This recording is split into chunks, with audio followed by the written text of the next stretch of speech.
Boa noite a todos, boa noite a todas. Vamos, então, dar continuidade ao tópico de Direito Internacional Público, que estamos vendo, que é conflitos internacionais. Então, nós começamos a ver semana passada, hoje nós vamos concluir, tratando dos conflitos territoriais de que o Brasil foi parte. Os conflitos territoriais passados, que o Brasil teve com países vizinhos, e a maneira como os resolveu, dentro aí do tópico de conflitos internacionais. Então, nós estamos no penúltimo tópico do conteúdo programático. Semana que vem a gente começa a última, disciplinas afins ao direito internacional público. Nós vamos tratar de questões como direitos humanos, direito humanitário, alguns tópicos de organizações internacionais como o TPI.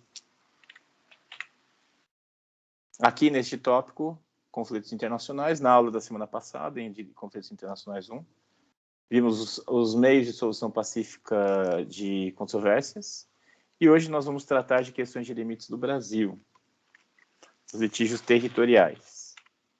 Então, o que nós vimos na semana passada? Eu mostrei para vocês que conflitos internacionais são quaisquer desavenças entre sujeitos de direito internacional. Não necessariamente que envolvam guerra, conflito armado. Então, qualquer discordância, desavença, interpretação diversa, desacordo sobre teses jurídicas configuram conflitos internacionais. O princípio que prevalece desde a criação da ONU é o da solução pacífica de controvérsias, inscrito no artigo 33 da Carta das Nações Unidas. Então, os Estados devem utilizar dos meios pacíficos para resolver os seus conflitos. Não podem resolver os conflitos por meio de força armada, né? Por meio da força bruta, como era no passado. Até o advento da ONU, o direito internacional, de certo modo, reconhecia soluções por meio da força. Era uma fase que nós podemos chamar de fase robesiana do direito internacional, em que era a luta de todos contra todos, e prevalecia a lei do mais forte. Quando dois estados tinham uma desavença, essa desavença era resolvida por meio da guerra. E a solução daí advinda era encampada pelo direito internacional. A partir da ONU, a guerra se torna um ilícito internacional e não é mais um meio jurídico de solução de controvérsias. Pelo contrário, a guerra é banida como meio de solução. E a partir de então, passa a prevalecer o princípio da solução pacífica de controvérsias. A Carta da ONU, ainda em seu artigo 51, proíbe o uso da força, mas estabelece uma exceção, que é a legítima defesa, individual ou coletiva, lá no artigo 51. Os meios pacíficos de solução de controvérsias podem ser diplomáticos, políticos ou jurisdicionais. Alguns desses que estão aí elencados já estão mencionados na Carta da ONU, outros não. Mas, basicamente, os meios diplomáticos são aqueles em que as partes dialogam diplomaticamente, buscando a solução das controvérsias. E podem ser, nesses modelos, pode ser negociação direta, que é como se resolve 99,9% dos conflitos, sistema de consultas, bons ofícios, mediação, conciliação, inquérito internacional. Os meios políticos envolvem a participação de entidades, de organizações internacionais ou acordos regionais. Um exemplo foi a partilha da Palestina, que se deu por meio de decisão da Assembleia Geral da ONU, em 1947. E meios jurisdicionais envolvem sentença de um tribunal internacional ou, então, a arbitragem de um terceiro Estado. Então, são meios jurisdicionais porque daí advém decisões jurisdicionais a serem seguidas pelos Estados. Eu mencionei para vocês o caso da Ingrid Betancourt, eu não tinha imagem semana passada, né? Então trago aí agora uma imagem quando ela estava no cativeiro e ela ficou 6 anos em cativeiro na mão das Farc. E o plebiscito que teve na Colômbia sobre o acordo de paz com as Farc, entre o governo da Colômbia e as Farc, eu não sabia dizer os números da eleição, e aí a notícia traz, né? E é uma diferença muito pequena. O não pela aprovação do Tratado de Paz venceu com 50,23% e o sim perdeu com 49,76%. Uma diferença mínima. E o filme que eu não consegui lembrar semana passada chama-se Argo. Ganhou Oscar de melhor filme no ano que foi lançado. E trata da questão dos reféns da Embaixada dos Estados Unidos, sendo que alguns conseguiram fugir, alguns funcionários dos Estados Unidos ainda fugiram, e se refugiaram na casa do embaixador do Canadá. Em uma operação da CIA bastante engenhosa, consistia em fingir que estavam filmando, iam gravar um filme de ficção científica, e estavam buscando locação, e as locações poderiam ser no Irã. Então enviaram uma equipe, né, de cinema legítimo, com roteiro e tudo mais, para investigar locações no Irã. E nisso eles misturaram, né, o pessoal que estava na casa do embaixador, como se fossem funcionários da equipe, né, e levaram, tiraram do país. O filme retrata, é um caso real. Esse filme retrata esse acontecimento. Muito bem. Então, isso foi o que nós vimos semana passada. Agora vamos falar de questões de limites do Brasil. Limites no sentido de fronteiras. Limite no sentido de onde termina a jurisdição, onde termina a soberania, o território de um país e começa o outro. Isso é o termo, essa opção de limite. Para podermos falar das questões de limite, que são 4 que eu vou expor para vocês, eu preciso fazer uma digressão um pouco maior, para a gente poder chegar ali ao final do século XIX e entender o estado de coisas que deu origem a essas questões de limites com nossos vizinhos. A Argentina, o Reino Unido, à época, né, a Inglaterra, a França, a Bolívia. Então, como se chegou a essa configuração? Então, a expansão ultramarina europeia consistiu nas navegações quando os europeus passaram a dominar porções territoriais externas à Europa. Então, é a expansão ultramarina por motivações comerciais, por motivações religiosas, motivações do contexto interno dos estados. A questão aqui, houve uma expansão ultramarina iniciada pelas potências ibéricas. Portugal na dianteira, Espanha veio logo em seguida, e foram os dois países que iniciaram as navegações. Depois vieram outros concorrentes, a Inglaterra, a Holanda, a França, vieram no encalço dos ibéricos, mas no primeiro momento é a expansão ibérica. E nessa expansão ultramarina, foi-se buscando justificativa, né, para essa expansão. O que justifica que um país europeu tenha territórios ultramarinos? Era preciso justificar juridicamente. Então, o pensamento jurídico europeu sempre se debruçou sobre esses temas. E uma série de tentativas, né, de recursos, de argumentos foram sendo desenvolvidos nesse período para justificar a expansão marítima. E aí eu elenco aí alguns. Restauração de domínio anterior. Então, isso começou, já que estamos falando de reinos ibéricos, quando Espanha e Portugal foram tomando território dos mouros com o intuito de consolidar o seu Estado. Então, é a retomada de domínio anterior. Domínio que remonta ao período romano, né? De dominação cristã. Então, era uma forma de legitimação.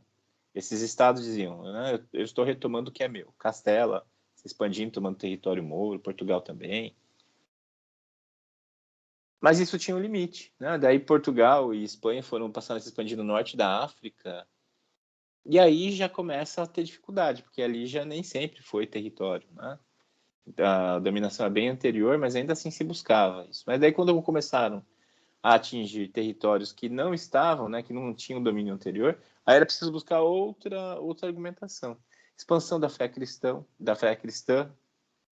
como as cruzadas, né, que justificava a atuação de Portugal e Espanha no norte da África. Inclusive Portugal tinha um enclave Ceuta, né, que era seu e depois perdeu para a Espanha, e usando aí o argumento da expansão da fé cristã, fazendo cruzadas extemporâneas contra os mouros no norte da África, e os territórios assim conquistados estariam justificados por isso. Res nullius, ou terra nullius, que é o argumento de que se anexava uma terra nula, que não pertencia a ninguém. Quando Portugal chegou à Ilha da Madeira, até fazia sentido, porque a Ilha da Madeira era desabitada, né? Não tinha ninguém morando lá. Então, ok, res nullius, apropria-se de coisa sem dono. Mas e quando se chegava às Ilhas Canárias? Ou a Cabo Verde, que eram ilhas habitadas, e os portugueses se adonavam? Como justificar, né? Aí já vai ficando controverso. E muitas vezes se encontrava também a justificativa, principalmente nas primeiras décadas, a justificativa de que os gentios, os infiéis, não tinham personalidade jurídica, não tinham alma, né? A igreja sustentava isso nos primeiros anos. Bartolomé de las Casas, um pensador espanhol, discorre muito sobre isso. A igreja deu essa fundamentação, os índios não têm alma, portanto, eles podem ter os corpos apropriados e também as suas terras, os seus bens. Então, a partir do momento que não se reconhece a personalidade jurídica dos gentios, se pode expropriá-los dos seus bens, né, inclusive do seu próprio corpo. Então, res nullius entra nisso. E na corrida entre os estados, entre os países, eles foram invocando esses direitos. O primeiro descobrimento, aquele que primeiro chega no território. E como marcar o primeiro descobrimento?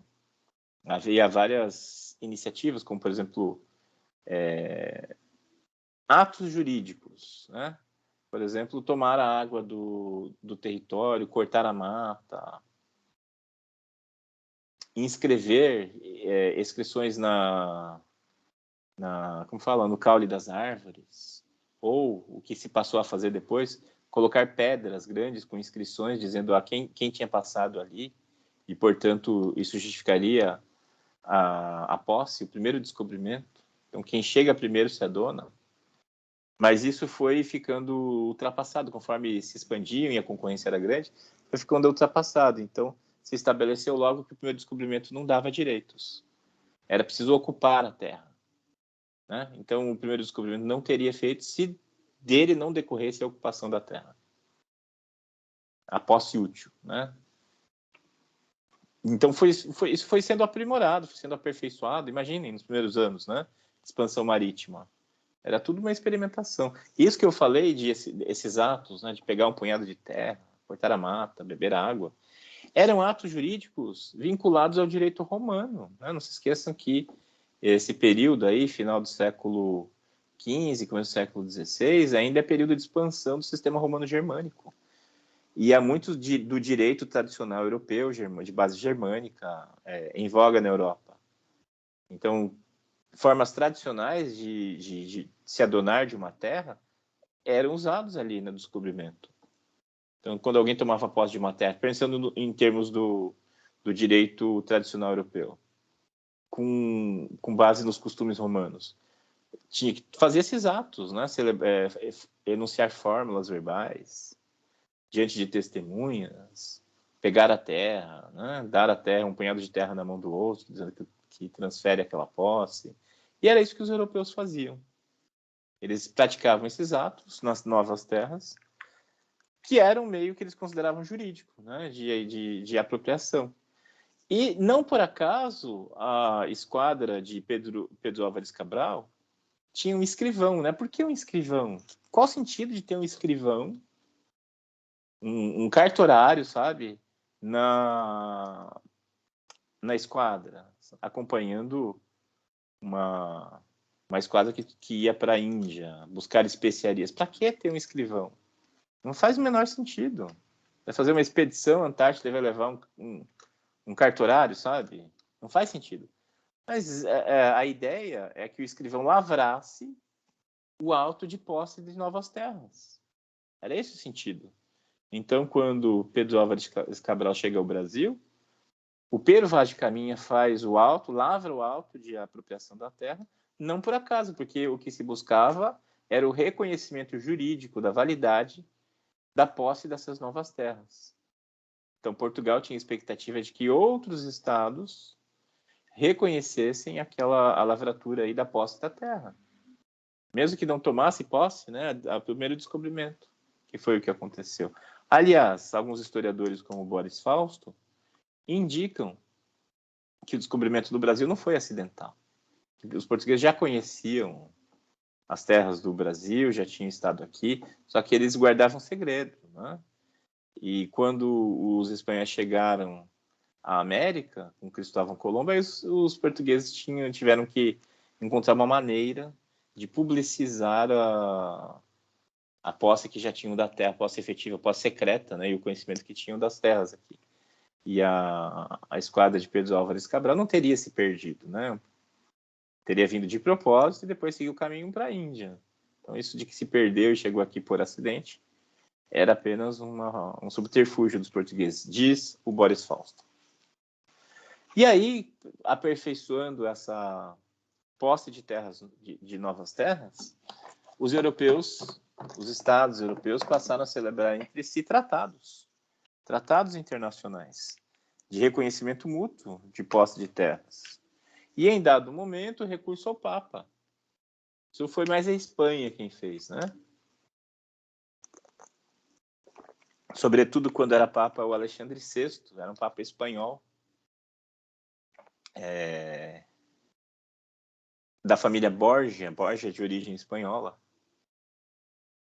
Então, a Espanha fez muito esse subterfúgio, recorrer ao Papa, para que o Papa enunciasse uma bula destinada a todos os cristãos. Hoje não faz muito sentido, mas na época fazia, né? Então, a Espanha procurava o Papa e pedia para o Papa enunciar uma bula dizendo que tais terras pertenciam à Espanha ou a Portugal, né?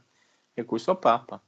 E, por fim, a tomada de posse. A tomada de posse é o que acabou sendo o critério definitivo da expansão marítima. Então, os outros critérios foram se tornando secundários, e o que importava a partir de certo momento era a posse efetiva, que mais tarde passaria a ser chamada de Utiposidetes, pelo diplomata português de origem brasileira, Alexandre de Gusmão. E aí vocês podem ver nesse mapa, vocês conseguem ver esse mapa aí? Está muito pequeno. Pelo menos dá para ter uma ideia, né? Esse mapa representa a partilha do mundo entre Portugal e Espanha. Então, a primeira partilha foi o Tratado de Alcáçovas de 1479, que foi uma linha horizontal, como vocês podem ver. Tudo para cima é da Espanha, tudo para baixo é de Portugal. Foi a primeira partilha. É um tratado que a gente não costuma estudar na escola. Então, não é que é tudo assim. As terras por descobrir, não pertencentes a nenhum rei cristão, pertenceriam a Portugal e Espanha. Acima da linha, a Espanha, abaixo da linha, Portugal. Foi a primeira partilha do mundo que os dois países fizeram, né? Na sua expansão. Porque eram os primeiros, eles foram os primeiros a sair da Europa, a fazer as navegações. Então, eles dividiram o mundo. E fecharam o mar, mare clausum, né? A teoria do mare clausum. Ninguém mais pode vir depois deles. E depois vieram, né? Os holandeses chegaram depois, com a teoria do mare liberum, do Hugo Grosso, de liberdade de navegação. Os ingleses, os franceses, né? Vieram atrás. Mas as duas potências foram as primeiras. Aí depois que a Espanha descobriu a América com Cristóvão Colombo, e Portugal sabia que isso lhe dava desvantagem e que desrespeitava a linha de Alcáçovas, os dois países resolveram rever a linha, né? Dividindo, em vez de uma linha horizontal, uma linha vertical. Vertical nesses termos, né? De um paralelo. Em vez de um meridiano, em vez de um paralelo, um meridiano. E aí, o primeiro meridiano foi tratado pelo Papa Alexandre VI em 1493, que é a linha da Bula Intercetera, essa linha verde aqui. Portugal não gostou, porque Portugal sabia que essa linha não pegava as terras do Brasil, né, o que nós chamamos hoje de Brasil, as terras que eles já ocupavam, e forçou a celebração de um tratado no ano seguinte, e foi feito o Tratado de Tordesilhas, que estabeleceu um novo meridiano. Isso também disse de que Portugal já conhecia as terras do Brasil. Então, aí foi passado 370 léguas, né, a partir de Cabo Verde, passava o meridiano de Tordesilhas. que é a linha de Tordesilhas. E aí ficou assim, né? Tudo que está a ocidente do meridiano de Tordesilhas pertence à Espanha e tudo que está a oriente pertence a Portugal. Tudo no sentido de todos os territórios não pertencentes a nenhum rei cristão. É isso.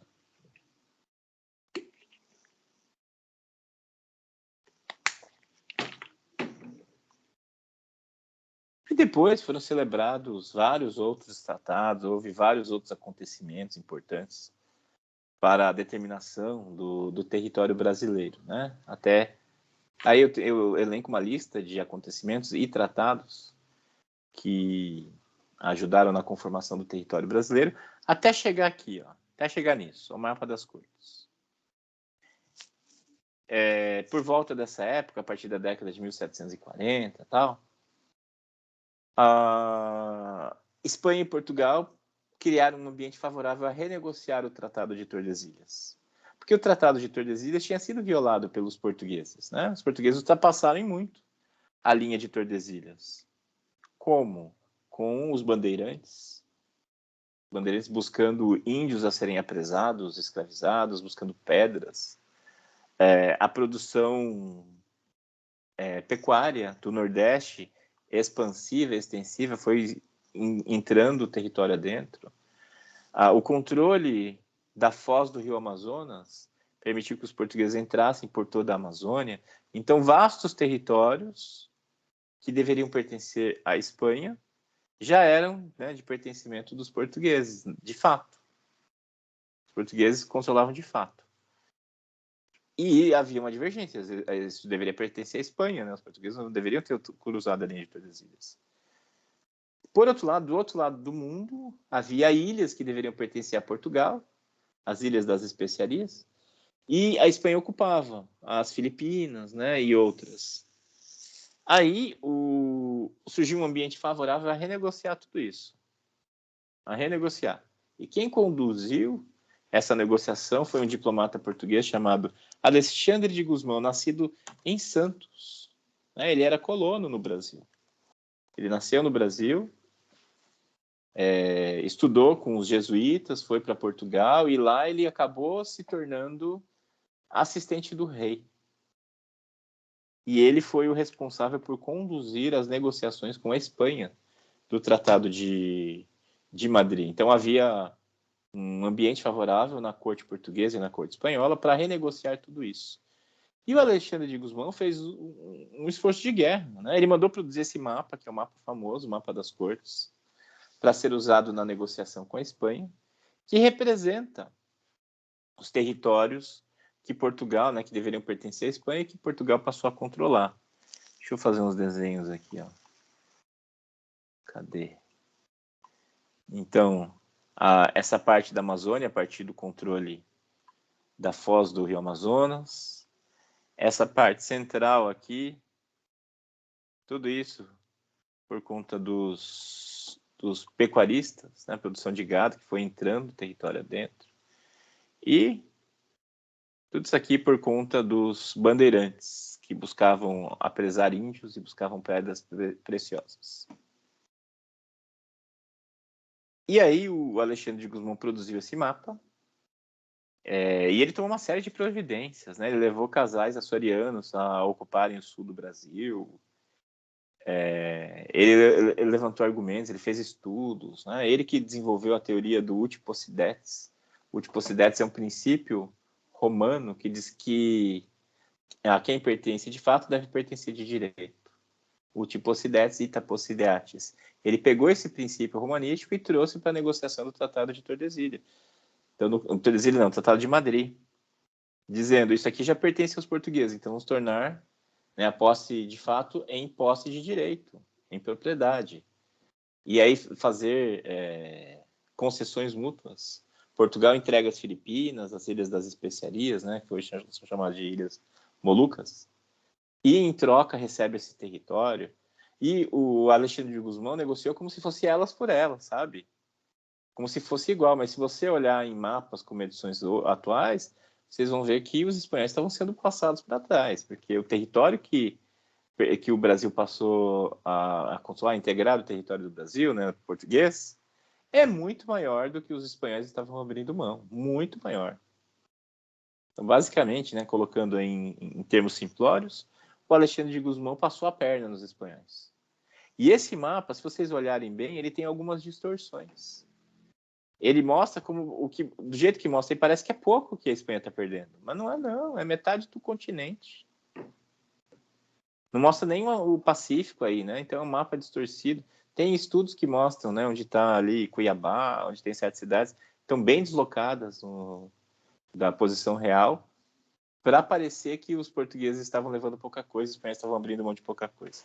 Foram distorções, ao que consta, né, pelo que dizem esses estudiosos, propositais. O Alexandre de Gusmão fez de propósito para enganar os espanhóis.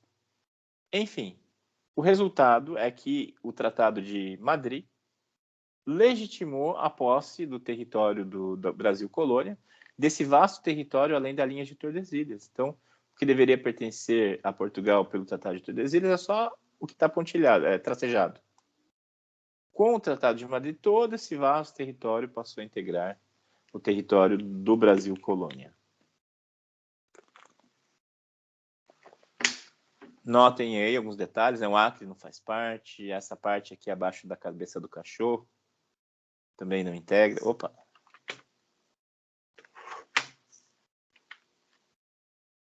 Como é que desfaz?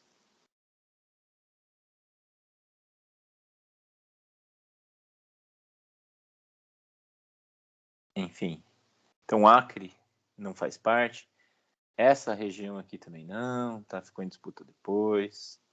Essa região abaixo da cabeça do cachorro. Tem alguns detalhes aí que divergem do que é o Brasil hoje, né? Do que era a época. Mas o fato é que o Tratado de Madrid permitiu isso. A legitimação da posse de todo esse território por Portugal. Depois do Tratado de Madrid foi revogado e tal. Vieram outros tratados, mas é basicamente isso. E aí, em 1828, no pós-independência, esse era o território brasileiro. Veja que tem em vermelho ali a província Cisplatina, que estava se tornando independente nesse ano. Até então era uma província do Brasil, né? Do Brasil, primeiro Brasil, Reino Unido a Portugal, depois o Brasil independente, e aí se torna independente. O Uruguai. A província Cisplatina é perdida. Então era esse o mapa, tá? Na primeira década de independência. E com esse mapa nós chegamos ao final do século XIX. Ah, tá, já falei disso, da utipocidade de facto. Já falei do utiposidetes. Tá bom, isso aqui ficou para trás. E no final do século XIX, havia algumas questões pendentes do Brasil com seus vizinhos. Então, questão de Palmas ou das Missões é aqui, ó.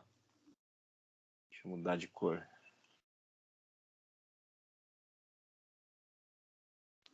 Deixa eu usar amarelo. Tem que amarelo no Paraná não dá.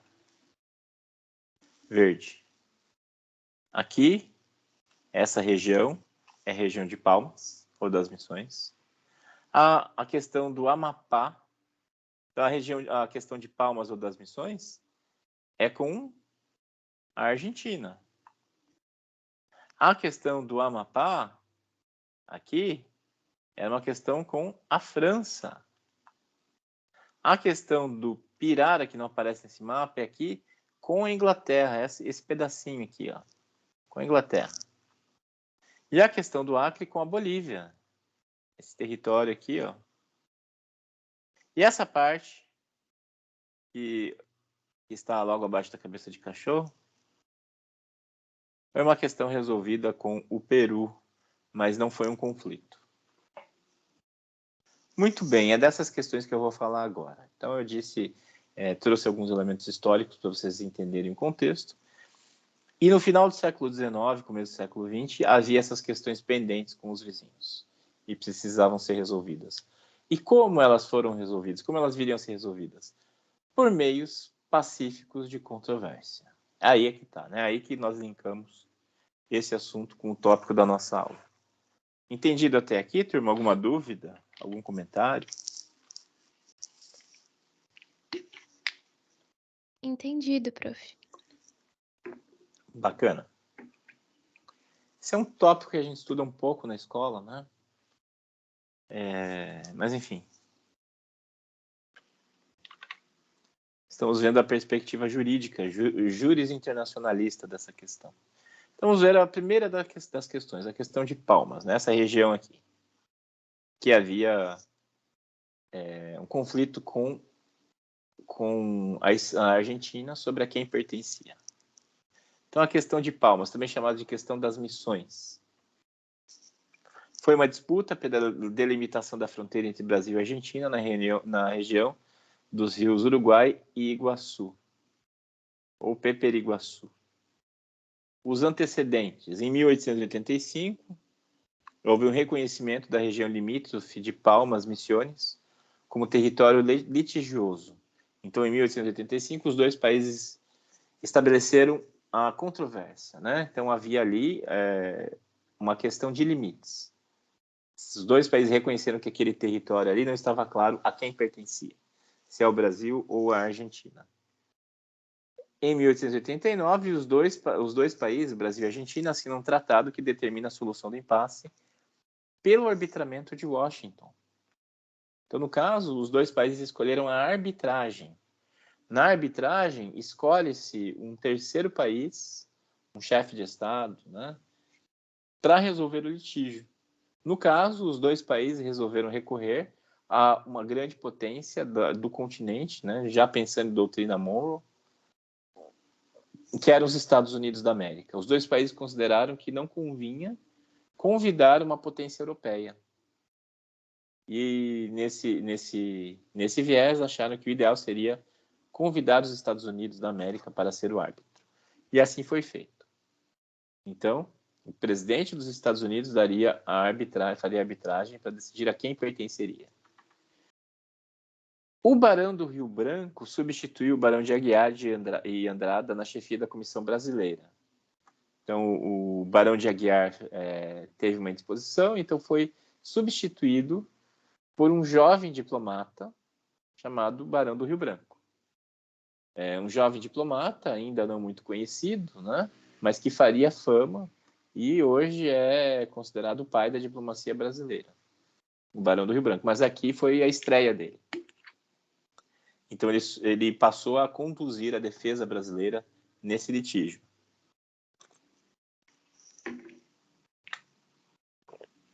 E os dois países apresentaram seus argumentos para o árbitro. Então, o árbitro funciona como juiz. Ele recebe as petições, ele recebe os argumentos, ele analisa e ele profere um laudo, né? A gente chama de laudo arbitral para a decisão, o equivalente a uma sentença. Então, o presidente dos Estados Unidos recebeu os argumentos dos dois lados. O presidente se chamava Cleveland, né? Quem era o nome dele? Woods ou Cleveland? Não me lembro agora o primeiro nome. Era o presidente Cleveland. A Argentina alegou o seguinte: os rios que definiam a fronteira na região de Misiones, o rio Peperi e o rio Santo Antônio, definidos no Tratado de Madrid, eram, na verdade, rios mais a leste. A Argentina disse que não foram identificados os rios adequadamente, porque o Tratado de Madrid estabeleceu a fronteira entre Portugal e Espanha. E o Tratado de Madrid foi respeitado no Acordo de Limites entre Brasil e Espanha, entre Brasil e Argentina, dizendo que aqueles limites lá, conforme constava no Tratado de Madrid, seriam respeitados. Mas a Argentina estava falando que o rio que está lá no tratado, né, o rio Peperiguaçu, que está lá no tratado, não é o rio Peperiguaçu que foi identificado ali na fronteira entre o Brasil. Era um rio mais para dentro. E o argumento brasileiro, que os rios Peperiguaçu e Santo Antônio, tais como definidos pelo Tratado de Madrid, eram mais a oeste. Então era uma questão de definir qual que é o rio. Qual é o rio chamado de Peperiguaçu no tratado, né?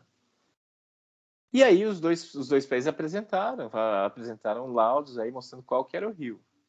A Argentina apresentou alguns documentos, algumas páginas, e o Barão do Rio Branco fez um trabalho vultoso, com mapas, com estudos orográficos, estudos históricos, geográficos, para identificar os rios.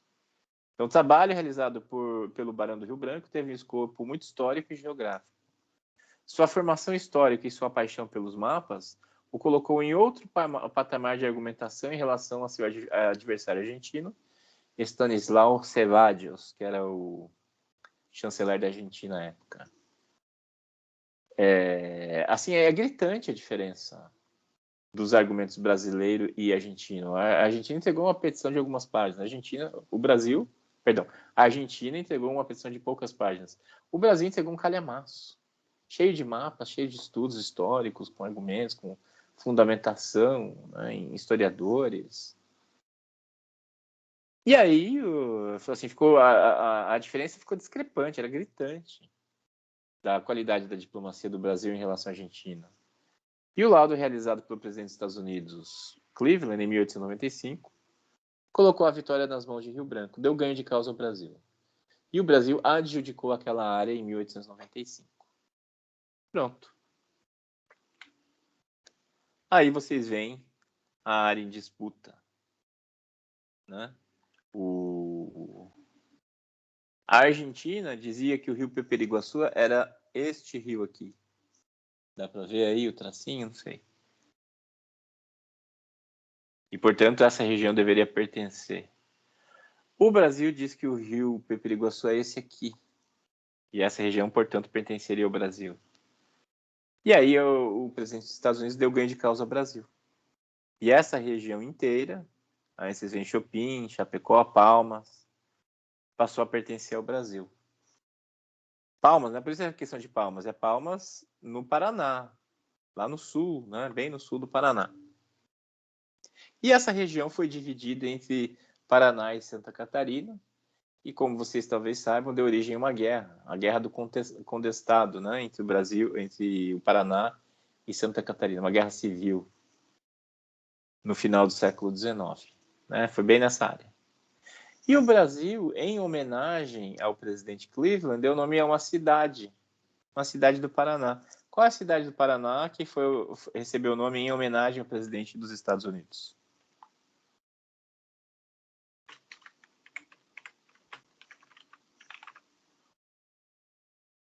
Hein? Ninguém tem nem ideia? Qual a cidade do Paraná que foi nomeada em homenagem ao presidente dos Estados Unidos? Cleveland, eu acho que é. Exato, Murilo. Clevelândia. Então, Clevelândia tem esse nome em homenagem ao presidente Cleveland. Deixa eu só dar um Google aqui. Eu não lembro o prenome dele. Grover Cleveland. Então, em homenagem ao Grover Cleveland, foi fundada, recebeu o nome a cidade de Clevelândia. Muito bem. Então, esse foi o primeiro litígio em que o Brasil se viu envolvido com o vizinho e tivemos ganho de causa. E foi a estreia do Barão do Rio Branco, que ganharia grande prestígio por conta desse caso e passaria a conduzir outros casos em nome do Brasil, até se tornar chanceler do Brasil. Ele se tornou chanceler a certa altura, ou seja, ministro das Relações Exteriores, e ele ficou com tanto prestígio, que ele continuou como ministro das Relações Exteriores, como chanceler do Brasil, por sucessivos governos republicanos. Mudava o presidente, mas ninguém mudava o chanceler. Acho que ele foi chanceler por uns 4 mandatos, né? Ele morreu no último. Ele ficou o resto da vida dele como chanceler do Brasil, com grande prestígio, né, por conta desses conflitos que ele conduziu e que levaram às vitórias brasileiras. Próximo conflito, a questão do Amapá, também chamado... É a questão do Amapá. Foi um conflito com a França. Aqui já é um pouco diferente. O primeiro ali foi um conflito com um país das Américas, um vizinho nosso, né, que era fragilizado em sua diplomacia. A diplomacia brasileira já nasceu com vantagem sobre a diplomacia dos nossos vizinhos. Qual a diferença? A diferença é que, quando veio a corte, em 1808, o Dom João VI trouxe diplomatas, trouxe todo o acervo da biblioteca, que virou acervo da Biblioteca Nacional, e não voltou a Portugal, com mapas, com documentos históricos. Os diplomatas se instalaram aqui no Brasil, e o Rio de Janeiro se tornou a capital do Império Português. E aí, quando o Dom João VI voltou, a Portugal, ele deixou, né? Deixou todo o acervo, levou o ouro do Banco do Brasil, levou embora, mas deixou todo o acervo. Acho que a gente saiu ganhando, para falar a verdade. Deixou todo o acervo histórico, livros, deixou uma expertise diplomática. E aí, quando o Brasil se torna independente, ele já se torna independente com uma diplomacia arrojada, de padrão europeu, com experiência, né, por ter sido capital do Império Português, com experiência em redes internacionais e com padrão europeu. Coisa que os nossos vizinhos não tiveram, né? Não herdaram isso da Espanha. Eles foram improvisando, digamos assim, né? Sem querer menosprezar, mas essa é uma diferença gritante. A diplomacia brasileira, pelo menos no século XIX, era muito mais arrojada, muito mais preparada do que a dos nossos vizinhos. E a questão de Palmas deixa isso bem evidente. Né? Tivemos um conflito com a Argentina e a discrepância ficou muito evidente. Agora, essa outra questão, aí já são outros 500. É uma questão com a França. Ali no Amapá, que faz limites com a Guiana Francesa, que é território francês, ali é que surgiu o problema, né? Uma discussão sobre onde se estabelecia a fronteira. E a França passou a dizer em determinado momento que o rio que faz a fronteira entre eles deveria ser um rio mais ao sul, e não o rio que nós conhecemos hoje como rio Oiapoque, né? Não seria o rio Oiapoque, seria um rio mais ao sul, que deveria ser a fronteira. Então, isso foi um conflito. Aí já é um pouco mais perigoso, porque é uma potência europeia. Então, foi uma discussão entre o Brasil e a França a respeito de uma porção de terra na região limítrofe, o território do Amapá. Antecedentes: em 1713, foi feito o Tratado de Utrecht, pelo qual a França aceitaria como limite de sua Guiana o rio Japoque, que hoje nós chamamos de Iapoque. Reação da França é o de contestar que o rio Japoque na verdade, o rio Araguari. Em 1809, a Guiana é invadida pelas tropas de Dom João VI e restituída à França em 1814. Então, a Guiana Francesa, durante um curto período, nem tão curto período, 5 anos, pertenceu, integrou o território do Brasil colônia, ou do Brasil, Reino Unido a Portugal. Mas depois da Conferência de Viena, Portugal decidiu devolver a França. Então foi devolvida. Em 1841, a região é considerada território neutro. E em 1892, a Comissão de Brasileiros e Franceses é formada para explorar o território litigioso. E ouro é encontrado. E isso motiva frequentes conflitos. Aí é que os franceses cresceram os olhos, quando foi descoberto o ouro na região de fronteiras. Aí os franceses cresceram os olhos e passaram a reivindicar o que não lhes pertencia. Então, basicamente é o seguinte: o tratado entre o Brasil e...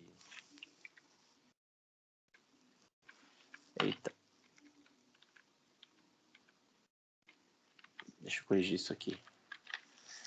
O tratado entre o Brasil e a França dizia que a fronteira se estabelecia pelo rio de Vicente Pinson, um explorador espanhol que navegou por um rio e deixou em seu diário um relato de um determinado rio que ele entrou, e deixa lá descrições sobre esse rio.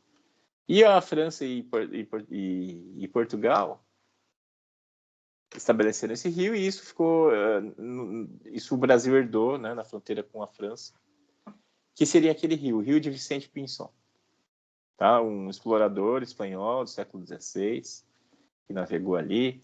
Aí o rio de Vicente Pinson era identificado como rio Oiapoque, mas a França dizia que não era o rio Oiapoque, era o rio Araguari. Esse daqui seria o rio de Vicente Pinson. Não, peraí que a cor tá ruim.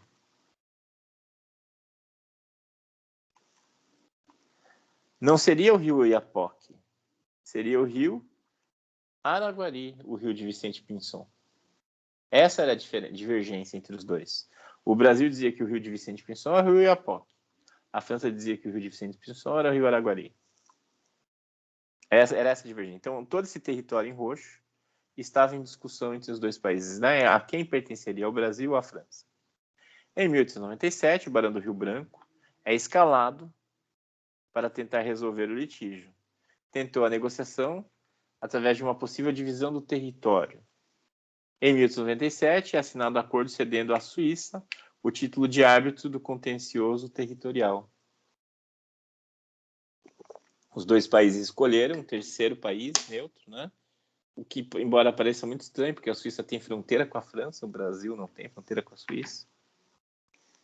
Mas, enfim, a Suíça, o presidente da Confederação Helvética, virou árbitro da questão, ele recebeu as alegações dos dois lados e ele deu vitória ao Brasil. Aí está dizendo da vitória ao Barão do Rio Branco, né? Só para exaltar aí o Barão do Rio Branco.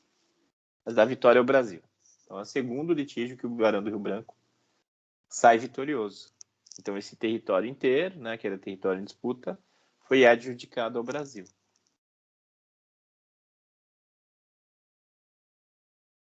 Aí o mapa do Amapá. Hoje tem territórios indígenas, né, sob proteção ali, lá na região que foi disputada. E a próxima questão, a questão do Pirara. Não, esse mapa está fora de ordem.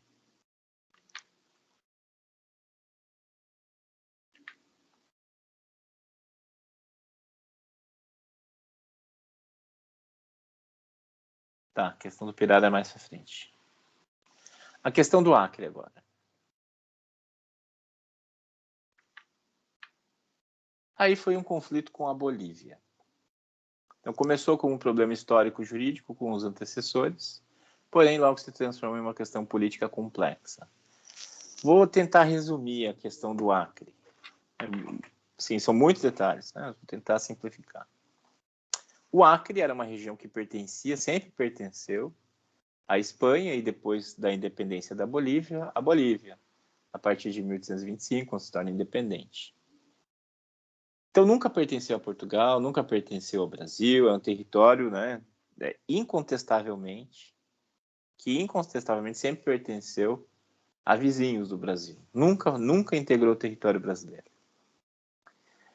No final do século XIX, no último quarto do século XIX, o Brasil passou a promover políticas de exploração do látex, da borracha. A borracha virou uma commodity internacional bastante valorizada e que era produzida, né, era extraída a partir do látex da árvore da seringueira. Então, a extração da seringueira, não sei se vocês já viram, tiveram a oportunidade de ver, ela se dá a partir de uma maneira bem artesanal. Então, você coloca assim, um potinho, assim, amarra-se na árvore, e aí o seringueiro faz riscos, assim, com um facão, para que escorra a seiva e a seiva fique ali naquele potinho. E aí ele vai passando de tanto em tanto, recolhendo, trocando os copinhos, fazendo novos cortes na árvore, né? E é uma exploração extensiva. Ele precisa de uma vasta área, onde tem várias seringueiras, onde vai passando assim todo dia, recolhendo, né? E assim se produz, é uma vasta área. Era uma árvore que naquela época não permitia a plantação intensiva. Era uma árvore bastante vulnerável a pragas. Então, só no meio da floresta, naquele momento, para se produzir látex. E a borracha pelo processo de vulcanização. Então, o Brasil passou a incentivar a migração interna rumo à Amazônia, com vários objetivos, né? Mataram-se coelhos, né? Vários coelhos com uma cajadada só. Primeiro, para a exploração dessa commodity. Segundo, para a ocupação da região amazônica, que era um vazio demográfico. Já é hoje, imagine como era então. Então, era uma forma de ocupação do território para garantir a soberania nacional sobre essa vasta região. E também dar uma oportunidade e uma forma de combater, né, de contornar os problemas sociais decorrentes do ciclo de secas pelas quais já passava o Nordeste na região do Agreste. Então, havia reiteradas secas, ciclos de seca já naquela época, que geravam grande miséria, pobreza, naquela região. Então, o governo passou a incentivar a migração de sertanejos do Nordeste para a região amazônica, para trabalhar no látex. E assim foi feito, né? Milhares e milhares de brasileiros migraram para a região amazônica para explorar o látex, a borracha. Início de ocupar a Amazônia, muitos brasileiros foram se embrenhando na mata e chegaram à região essa região que não pertencia ao Brasil, que é o Acre. E passaram a ocupar ali densamente essa região, criaram cidades e tal. E era uma região que a Bolívia, que pertencia à Bolívia, mas a Bolívia não dava bola para essa região. Então, a Bolívia é historicamente um país de altiplano, né? Os bolivianos, assim, sendo bem simples, nunca deram muita trela para o seu litoral, tanto é que perderam o litoral para o Chile na Guerra do Pacífico, e nunca deram muita atenção à sua região amazônica. Era despovoada, né? Os bolivianos ficavam no altiplano e não tinham grande interesse. E depois de anos de ocupação ali desse território por brasileiros, a Bolívia deu-se conta num episódio bem pitoresco. Um general tentou dar um golpe de Estado, não conseguiu, foi derrotado, e ele fugiu com suas tropas para a região do Acre. O exército boliviano foi ao encalço dele. Chegando à região do Acre, descobriu que a região estava densamente não, né? É exagero, mas estava povoada por brasileiros. E eles não sabiam, não tinham notícia disso. E a partir desse incidente, o governo boliviano passou a implementar medidas, políticas públicas de retomada do controle desse território. Então, organizou uma forma de ocupação e de cobrança de imposto, estabeleceu lá um entreposto fiscal na região do Acre. Os brasileiros não gostaram, né, de ter que pagar imposto pela borracha do governo boliviano e expulsaram os fiscais da Bolívia. E não bastasse, eles declararam a primeira república do Acre. A primeira república. Declararam a independência. Aí os bolivianos não aceitaram, montaram um exército, enviaram um exército, tomaram o controle, né?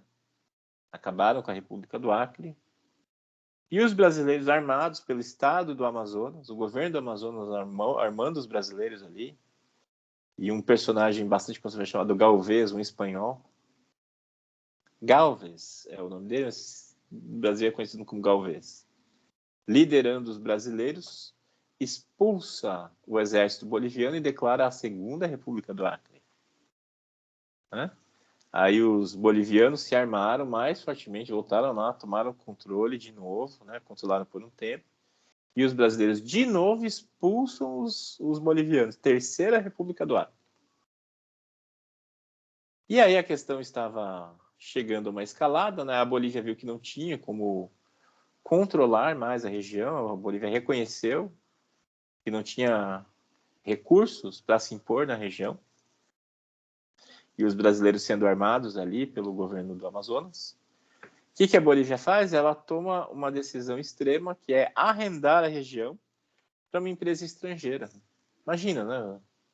Vender o Paraná para a Microsoft, para a Apple, sei lá, para a Amazon, sabe? Coca-Cola. É mais ou menos isso que a Bolívia fez. Arrendou o Acre para uma empresa de capital anglo-britânico, anglo-americano, né, dos Estados Unidos e da Inglaterra, chamada Bolivian Syndicate. E aí o governo brasileiro, que estava atento ao ocorrido, mas não fizera nada até aquele momento, fala agora não, né? Agora não dá. Uma empresa estrangeira, principalmente de britânicos e de estadunidenses, vir aqui controlar uma região vizinha ao meu território, isso eu não admito. Então o governo brasileiro o que fez? Enviou tropas e anexou o Acre. Simplesmente. Tá? Em 1903. Anexou o Acre. E aí foi feito um acordo, um tratado entre o Brasil e Bolívia, chamado Tratado de Petrópolis, que transformava a anexação brasileira em um tratado de compra, em uma compra. O Brasil pagaria para a Bolívia pela anexação desse território. É um acordo de compra. Na escola a gente vê o Tratado de Petrópolis de 1903 celebrou a compra do Acre pela Bolívia, pelo Brasil, em face da Bolívia. Olha, em termos bem simplistas é isso mesmo, mas isso é só metade da verdade. A real é que o Brasil anexou o Acre e forçou um acordo com a Bolívia para legitimar, por meio de um acordo de compra, essa anexação. Então virou uma compra. Vamos ver aí o que tem no slide, né? Então, complicações. Crescente presença de população brasileira em terras onde nossos títulos eram, no mínimo, duvidosos. Isso é eufemismo, né? Porque o Brasil não tinha título nenhum sobre aquelas terras. O interesse econômico na região por conta do boom da borracha, virou commodity. Fraqueza do governo boliviano, somada à cobiça econômica das potências, levaram ao arrendamento da zona por um consórcio de investidores estrangeiros, o Bolivian Syndicate. E o Brasil reconhecia explicitamente a soberania boliviana na região. Então, até esse momento da anexação, o Brasil nunca tinha contestado a soberania boliviana. O Brasil sempre reconheceu que o Acre pertencia à Bolívia, que a Bolívia exercia soberania sobre o Acre. A faísca. Revolta dos brasileiros e decisão do general Pando, general boliviano, general Pando de devolver ao Levante, de responder ao Levante belicamente. Então, no caso, o general Pando, então, tentava por meio da força, por meio das armas, né, resolver tudo isso. Nenhuma das experiências anteriores poderiam ajudar nesta questão. Métodos políticos e diplomáticos necessários. O uso adequado do limitado poder disponível e a negociação culminando em permuta de territórios e pagamento de compensações. Também teve isso. Houve uma permuta. Então, o Brasil ficou com Acre e cedeu territórios à Bolívia, mas eram territórios muito pequenos, né? Nem se comparam ao que o Brasil anexou. Deixa eu ver se aparece no mapa aqui. Não aparece. Mas nesse outro mapa aparece. Deixa eu achar.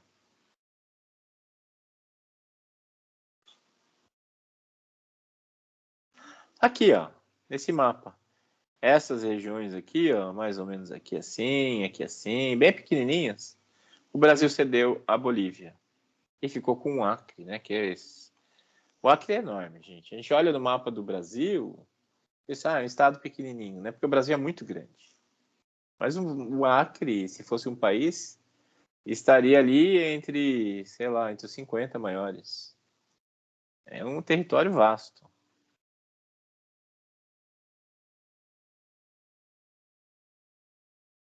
Então, sim, houve permuta. O Brasil recebeu o Acre e, em troca, reconheceu a soberania da Bolívia sobre determinadas faixas territoriais limítrofes, fronteiriças, pequenas.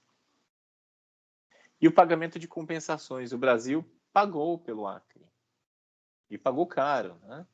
Em vários sentidos, literal e figurado. Argumento e justificativa da missão. O problema só podia ou pode resolver ficando brasileiros todos os territórios ocupados pelos nossos nacionais. Se desejamos adquirir o Acre mediante compensação, é unicamente por ser brasileira a sua população. É a questão do uti possidetis, né?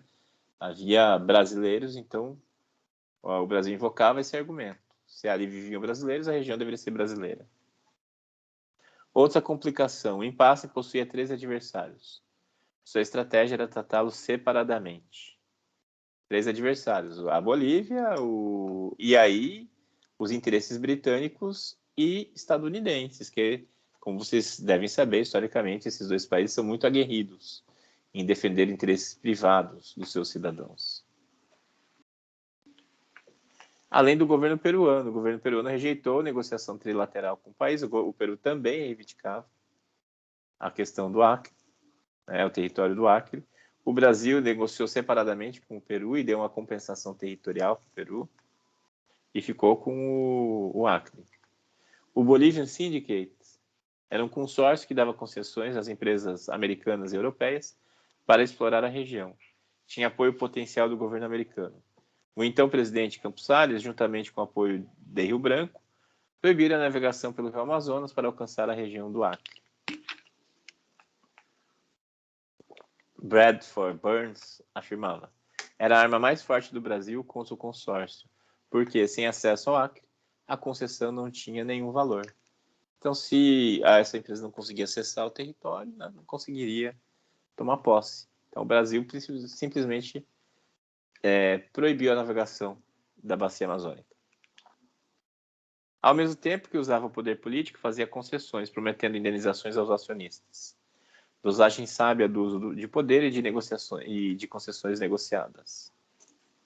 Governo boliviano, em resposta à repressão militar, Rio Branco ordena a ocupação do Acre pelas Forças Armadas. O senhor presidente Pando entendeu que é possível negociar marchando com tropas para o norte. Nós negociaremos também fazendo adiantar forças para o sul. Então, mescla de poder e transigência. Aqui está falando da atuação do Rio Branco. O Brasil se compromete a compensar a Bolívia pela permuta dos territórios. No Tratado de Petrópolis, né, a negociação aberta acarretou no Tratado de Petrópolis de 1903, que estabeleceu o seguinte: 190 mil quilômetros quadrados de terras foram incorporadas ao Brasil. É muita coisa, é muita coisa. 3 mil quilômetros quadrados de terras foram dados à Bolívia como forma de compensação. Aqueles territóriozinhos que eu falei para vocês, que estavam em disputa com a Bolívia, o Brasil cedeu todos, né? Toma que são seus. Mas, é discrepante, né? 190 vezes 3. O pagamento: 2 milhões de libras esterlinas como compensação pela troca territorial desigual. Então, o Brasil ainda pagaria um tanto para a Bolívia. E o compromisso brasileiro de construir a estrada de ferro Madeira-Mamoré. Então, foi isso. Pelo Tratado de Petrópolis, o Brasil adjudicou, incorporou 190 mil quilômetros quadrados, cedeu para a Bolívia 3 mil quilômetros e se comprometeu a pagar esses 2 milhões de libras esterlinas e construir a ferrovia Madeira-Mamoré. E esse valor era, para a época, vultoso, né? E o Brasil pagou, quebrou o governo Campos Salles, mas pagou. Agora, o pior foi a construção da ferrovia Madeira-Mamoré. A ferrovia Madeira-Mamoré, para quê? Porque a Bolívia estava sem saída para o mar. A Bolívia tinha perdido a sua saída marítima na guerra com o Chile tomou o litoral da Bolívia e a Bolívia virou um país mediterrâneo, sem saída para o mar. E a Bolívia precisava exportar, senão ela ficaria fechada, né? Como ela conseguiria? Isso foi logo depois, né? Pouco depois da perda, uns 20 anos depois da perda da saída do mar, a Bolívia estava fechada. Ela queria exportar. E por onde? Daí ela forçou aí, colocou no Tratado de Petrópolis, que fosse feita a ferrovia Madeira-Mamoré, para que a Bolívia pudesse exportar pelo Rio Amazonas.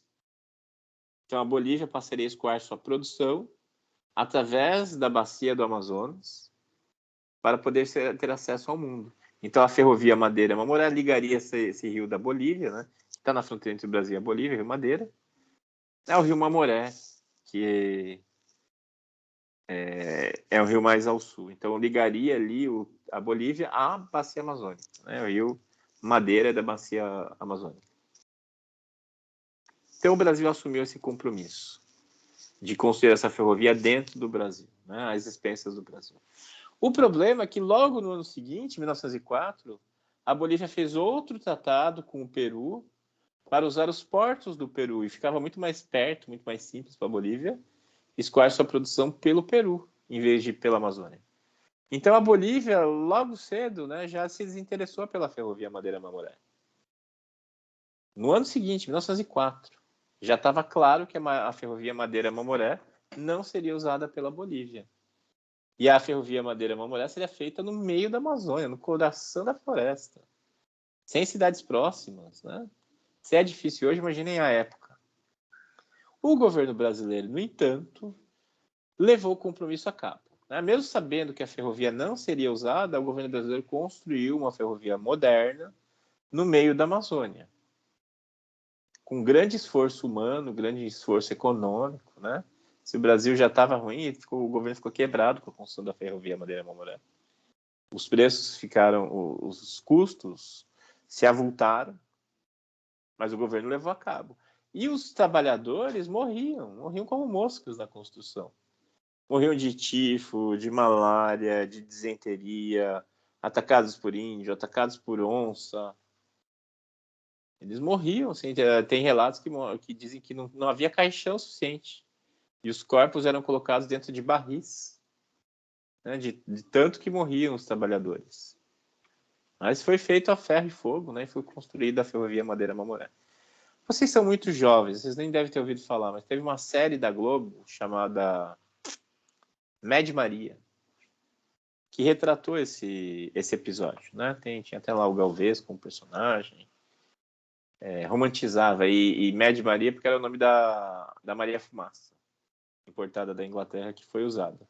Então foi construída ali, no meio do nada, liga do nada a lugar nenhum, foi construída essa grande ferrovia, moderna para a época e tal, e não foi usada.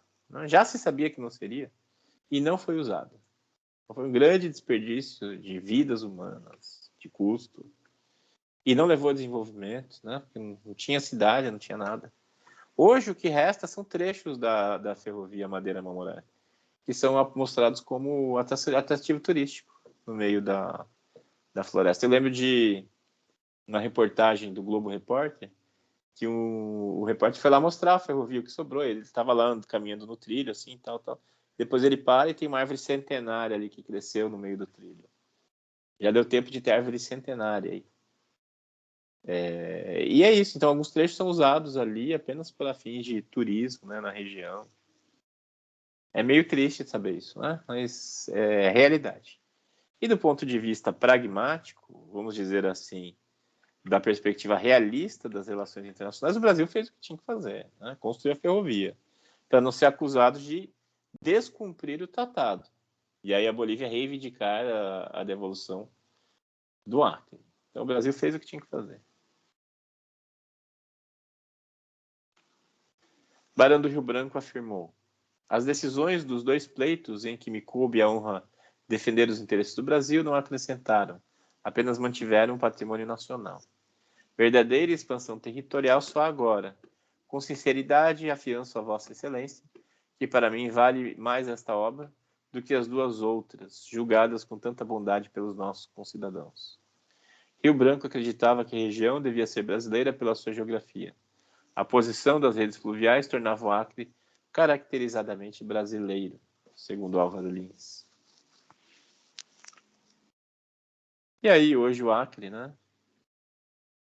A região do Acre, que pertencia à Bolívia e também o Peru reivindicava. E a última questão, a questão do Pirara.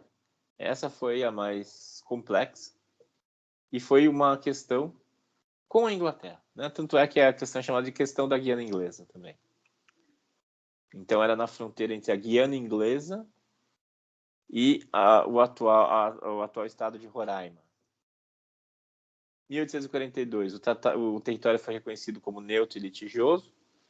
Os dois países, né, o Brasil e a Inglaterra, disputavam, reconheceram que havia uma discordância entre os dois. E os dois fazem um acordo reconhecendo e congelando, né, a disputa. Só que alguns anos depois a Inglaterra descumpriu o acordo e passou a ocupar a região. Simplesmente descumpriu o acordo com o Brasil e passou a ocupar. Aí a questão voltou à baila, voltou a ser rediscutida e os britânicos propõem uma divisão de terras, dividir ao meio a região contestada, em 1891. O Brasil não aceitou e negociou com a Inglaterra no sentido de buscar a arbitragem também.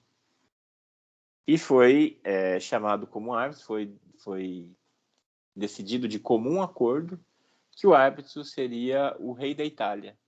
O Rio Vítor Emanuel II, da Itália, seria o árbitro da questão.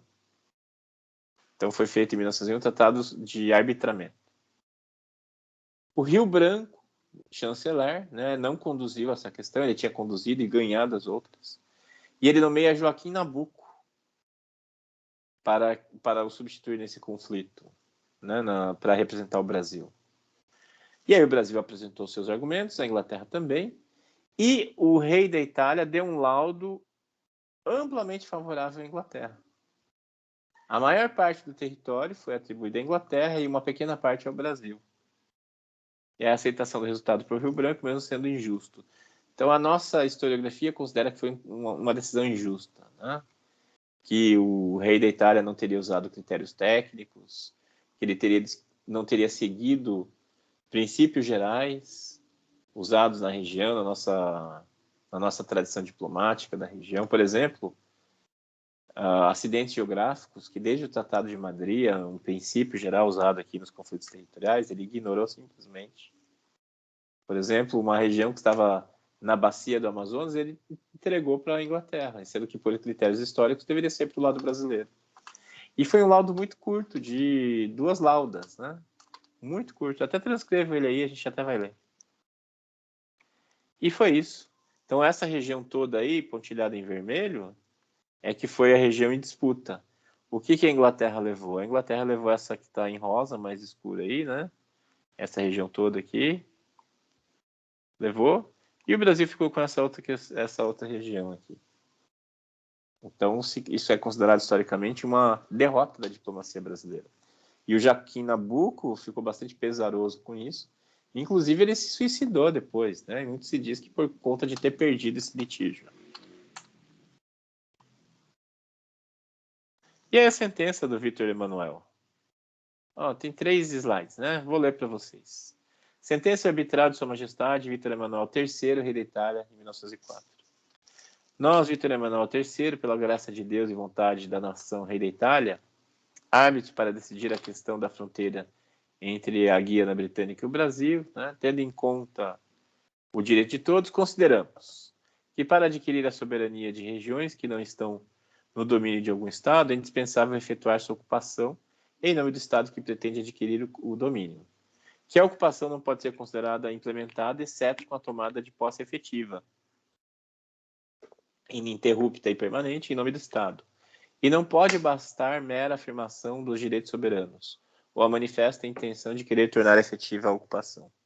Que, então, tudo justamente considerado, não se pode concluir que Portugal, em primeiro lugar, e o Brasil depois, tenham implementado a tomada de posse efetiva de todo o território em disputa. Mas se pode reconhecer unicamente que eles se puseram em posse de alguns lugares daquele e que exerceram seus direitos soberanos. Por outro lado, consideramos que, no entanto, o direito do Estado britânico, na sua qualidade de sucessor da Holanda, a qual pertenceu à colônia, é baseado no exercício dos direitos de jurisdição da parte da Companhia Holandesa das Índias Ocidentais, a qual, munida de poderes soberanos pelo governo holandês, realizou atos de autoridade soberana sobre alguns lugares da zona em questão, regulando o comércio que há muito tempo lá se praticava pelos holandeses, disciplinando, sujeitando as ordens do governador da colônia e considerando que os indígenas reconhecessem parcialmente seu poder. Que tais atos de competência e de jurisdição, no que diz respeito aos comerciantes e às tribos indígenas, foram depois continuados em nome da soberania britânica, quando a Grã-Bretanha tomou posse da colônia pertencente aos holandeses. Que tal afirmação efetiva dos direitos de jurisdição soberana foi desenvolvido por graus e não contestada, e também passou de mão em mão, aceitando as tribos indígenas independentes, habitantes da região, que não poderiam estar retiradas no domínio efetivo da soberania portuguesa e em seguida brasileira. Que, pesados e medidos com justiça os documentos a nós expostos, deles não resultam títulos históricos e jurídicos sobre os quais basear direitos de soberania bem determinados e bem definidos, a favor de uma ou outra das potências litigantes, sobre todo o território em questão, mas somente em algumas de suas partes. Que não se pode decidir que a segurança se é preponderante, que não se pode mesmo decidir com segurança, se é preponderante o direito do Brasil ou da Grã-Bretanha. Neste estado de coisas, devendo nós fixar a linha de fronteira entre os domínios das duas potências, estamos convencidos de que, no estado atual do conhecimento geográfico da região, não é possível dividir o território contestado em duas partes iguais, em extensão ou em valor, mas que se impõe a necessidade de parti-lo tendo em conta as linhas traçadas pela natureza, e pré-selecionar a linha que, sendo mais determinada em todo o seu percurso, mais se preste a uma repartição equitativa do território disputado. E é isso. Esse foi o laudo, né? O laudo do Vítor Emanuel III, que deixou em conclusão boa parte do território em disputa para a Inglaterra, uma menor parte para o Brasil. E mais, uma coisa que a gente tem que frisar.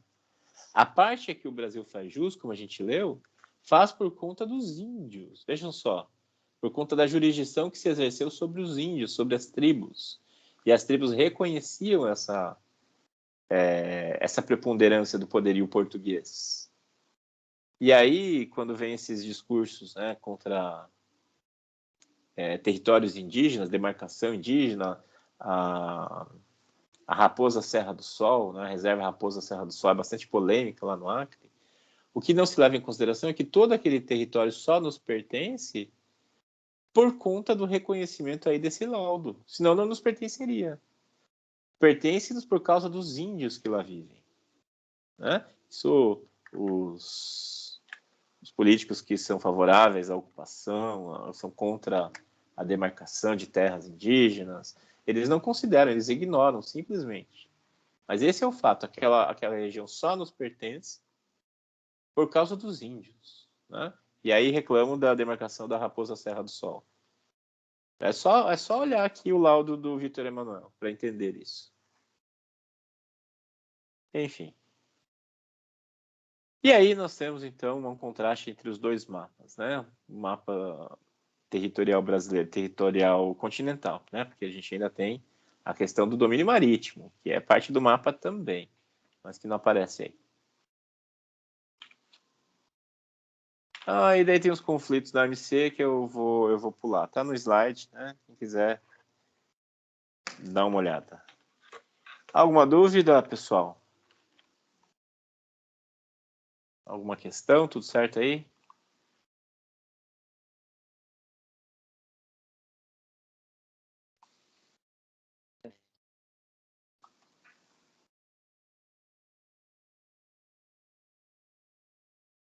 Tá.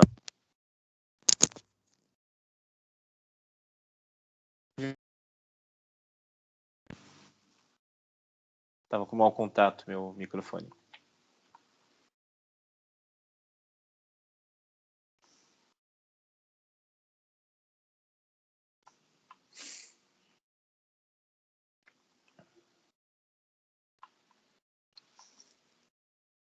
Chamada.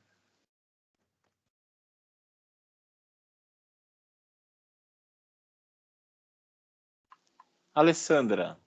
Presente. Amanda. Presente. Ana Carolina. Presente. Ana Laura Milioli.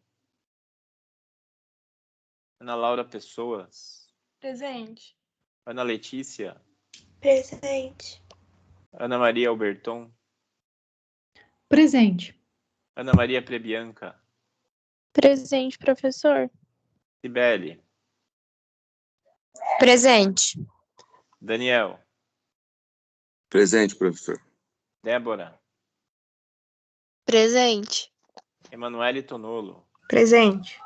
Emanuele Lima. Presente. Emily. Presente. Ok. Flora. Gabriel Estevão. Presente, professor. Gabriel Novelli. Presente, prof. Gabriel Rabaioli. Presente, professor. Gabriela Alves. Presente. Gabriela Correia. Presente, professor. Gabriela de Oliveira. Presente. Gilmara. Presente. Graciela. Presente. Isadora de Souza. Presente. Isadora Tassiani. João Luiz. José. Laisa. Presente. Lucas. Presente, professor. Maria Gabriela. Presente, professor. Murilo. Presente. Natan. Omar, Presente. Paola, Presente. Pietro, Rafael, Presente, professor. Vanessa, Presente. Yasmin. Presente. Opa, ok. Alguém respondeu no chat. João e Ana Laura Milioli. Ok. João. Ana Laura Milioli. Feito, gente. É isso. Obrigado, boa noite, bom fim de semana. Até semana que vem. Boa noite, prof. Bom final de semana. Boa noite, professor.